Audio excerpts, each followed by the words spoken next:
નમસ્કાર, આપ જોઈ રહ્યા છો નેશન પ્લસ ન્યૂઝ. હું છું આપની સાથે હેતલ ભગત.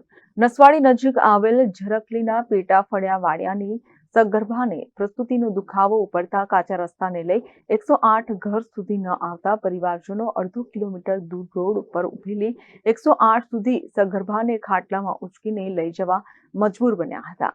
અને મને 108 ની સુવિધા મળતી નથી. મારી દીકરીને કંઈ પણ થાય તો સરકાર જવાબદારી લેશે.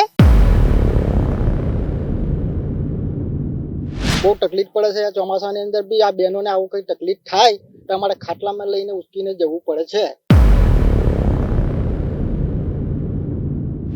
અમારે 3 દીકરીઓને ડિલિવરી થઈ તો અમે ખાટલામાં લઈ જ જા.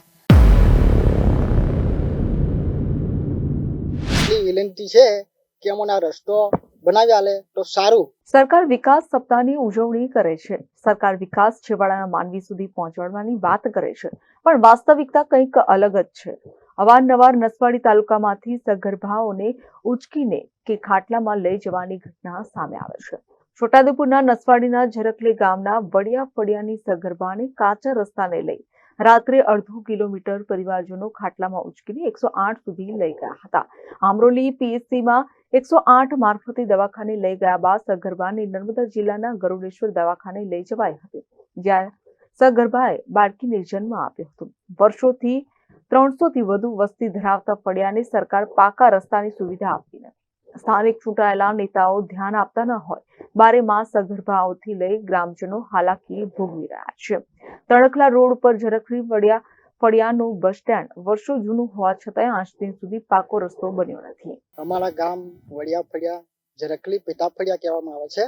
અને અમારા બેનને સાંજે રાત્રે દવાખાને દુખાવો ઉપડ્યો હતો કહેવાય, એટલે 108 વાળા ભાઈએ ત્યાં ઊભી રાખી હતી. અને મને 108 ની સુવિધા મળતી નથી કહેવાય. રસ્તા માટેનું છે આ તો. એટલે અમારે રસ્તાની માંગ છે જ પૂરી. એનું કારણ તો રસ્તાનું જ છે કહેવાય. રસ્તો અમારા ગામમાં તો છે જ નહીં. બહુ વર્ષો થયા કહેવાય. 15 વર્ષ ગાળા છીલો છે કહેવાય, પહેલેથી જ કહેવાય. પણ અત્યારે તો ચોમાસાની અંદર છે, બહુ તકલીફ પડે છે. ચોમાસાની અંદર બી આ બહેનોને આવું કંઈ તકલીફ થાય તો અમારે ખાટલામાં લઈને ઉચકીને જવું પડે છે. કોઈ આ સરકારશ્રીને મારે એટલી વિનંતી છે કે અમને આ રસ્તો બનાવી આલે તો સારું. કાચા રસ્તાને લઈ સૌથી વધુ સગર્ભાઓ અને બીમાર લોકો હેરાન બનતા હોય છે, ત્યારે ખાસ કરીને ચોમાસામાં આવા રસ્તે અવરજવર કરી શકાતી નથી. બારેમાસ કાચા રસ્તાનું દુઃખ ભોગવતા ગ્રામજનો પાકો રસ્તો બનાવવા માંગ કરી રહ્યા છે. આ ત્રીજો બનાવ આવો બન્યો છે. શું કોઈ સગર્ભાને કંઈ થાય પછી સરકાર રોડ બનાવશે? આવા અનેક પ્રશ્નો ઉઠવા પામ્યા છે. મારી દીકરીને દુખાવો ઉપડ્યો તો અમે કેનલ સુધી ખાટલામાં લઈ જા. અમારે કાચો રસ્તો છે. વર્ષોના વર્ષો વીતી ગયા તો અમારે રસ્તો આવતો નથી. અમારે 3 દીકરીઓને ડિલિવરી થઈ તો અમે ખાટલામાં લઈ જા. તો અમારી દીકરીને કંઈ પણ થાય તો સરકાર જવાબદારી લેશે. અમારે રસ્તાની માંગણી છે. હવે જોઈએ ચોમાસામાં અમારી દીકરીને અમે તો ઠેઠ ગોઠણ લગી ગરકીને ખેતરોમાં પણ જઈએ. હવે મારે કેવી રીતે લાવવું? હમણાં બી એ જ તકલીફ છે. તો કોઈ સગર્ભાનું ખાટલામાં જીવ ગયા બાદ સરકાર પાકા રસ્તા બનાવશે? તેવા પ્રશ્નો ગ્રામજનો ઉઠાવ્યા છે. અધિકારીઓ સ્થળ મુલાકાત કરી આ કાચા રસ્તાનો પ્રશ્ન હલ કરે તે જરૂરી છે. Rehan Patel, Nation Plus News, Chhota Udepur.